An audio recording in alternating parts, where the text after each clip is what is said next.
बांग्लादेश की, जहां पर बंगाल के सम्मानित साहित्यिक और सांस्कृतिक हस्तियों की 3 पीढ़ियों से जुड़े एक घर को ध्वस्त किया जा रहा है, जिस पर भारत सरकार ने गहरी चिंता व्यक्त की है। ये इमारत प्रसिद्ध बाल साहित्यकार और प्रकाशक उपेंद्र किशोर रे का पैतृक घर है। उपेंद्र किशोर कवि सुकुमार रे के पिता और महान फिल्म निर्माता सत्यजीत रे के दादा थे। भारत ने मंगलवार को बांग्लादेश से इस इमारत को ध्वस्त करने के फैसले पर पुनर्विचार करने की अपील की।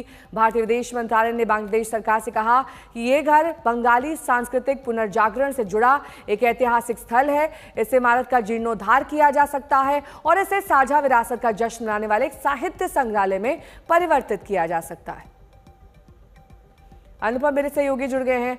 अनुपम, क्या इस अपील पर बांग्लादेश विचार करेगी या फिर पूरी तरीके से इसे अनदेखा अनसुना कर दिया जाएगा? जी देखिए, अभी तक तो ये समझ में नहीं आ रहा है, क्योंकि इससे पहले हमने देखा है कि रविंद्रनाथ टैगोर का जो पैतृक घर था उसको भी वहाँ पर एक तरह से पूरी तरह से नष्ट कर दिया गया है। इसके बाद कल ममता बनर्जी ने भारत सरकार और बांग्लादेश सरकार से अपील की।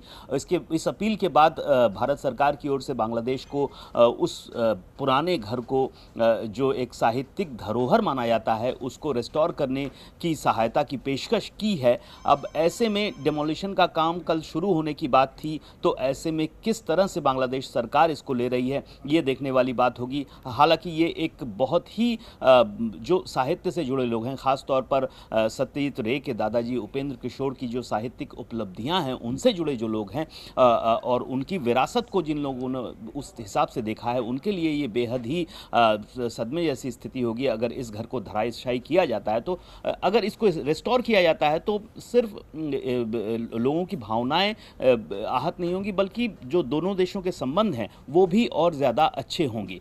बहुत बहुत शुक्रिया इस तमाम जानकारी के लिए आपका।